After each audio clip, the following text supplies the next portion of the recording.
سلام رفقا، من یاسین هستم و خوش شخص به یه ویدیو دیگه. امروز قراره که بریم در بازی فوتبال و با ترکیبی که بهتون میگم میتونید تیم قدیمی بارسلونا رو شکست بدین. پس بی معطلی بریم سراغ ویدیو. خب دوستان عزیز، همین الان ای فوتبال رجیستان داده.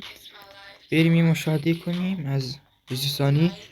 پک جدید اومده، ویچ فندایک بازیکن هلندی، یه دونه هم بازیکن پرتغالی داده، روبن دیاز. اووربال 99، همه‌شون اووربالشون 99. یه دونه هم بازیکن آلمان رو داده، جاناتان تا نمیشناسم. و این برم بودن سرجیو بوسکیتس، جوردی آلبا، ایکر کاسیاس اومده بودن. پکش بود. خب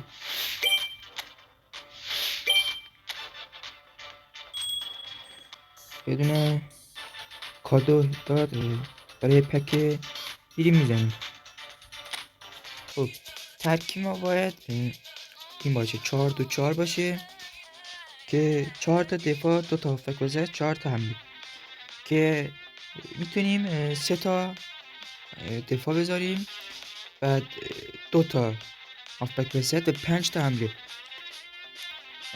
ولی این ترکیب خوبه. ترکیب دومی که گفتم اونم میتونه خوب باشه، چون اگه حمله نفراتی که تو حمله هستن زیاد باشه میتونیم گل بزنیم و بازی رو ببریم. خب اگه همین بازیکن رو داشتین چه بهتر، میتونید بازی رو راحت تر ببرید. خب بریم یه بازی گیمپلی از تیم اسپانیش کلاب لجند های اسپانیا داشته باشیم. خب همینطور که میبینید من اولین بازی رو بردم و اومدم دوم بازی رو بهتون آموزش بدم که چطوری میتونید لجند های اسپانیا رو ببرید. خب ترکیب عالی، بازیکنام سر جاشون بریم. لول مچ روی لجند است، یعنی روی حالت آخر، یعنی سخت ترین حالت. قدرت تیم یعنی تیم لجند های اسپانیا که همون بازیکن های رئال مادرید و بارسلونا با هم هستن، قدرتشون 3205 هستش. خب بریم سراغ بازی، ببینیم نتیجه چند میشه.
بچه این بود از این بازی. ترکیبی که میتونه لجند های اسپانیا رو شکست بده. اگه از این ویدیو خوشتون اومد لایک و کامنت و سابسکرایب یادتون نره. و اگه از این ویدیو خوشتون اومد حتما تو کامنت ها بهم بگین. تا یه ویدیو بعدی منتظرتونم. فعلا کات.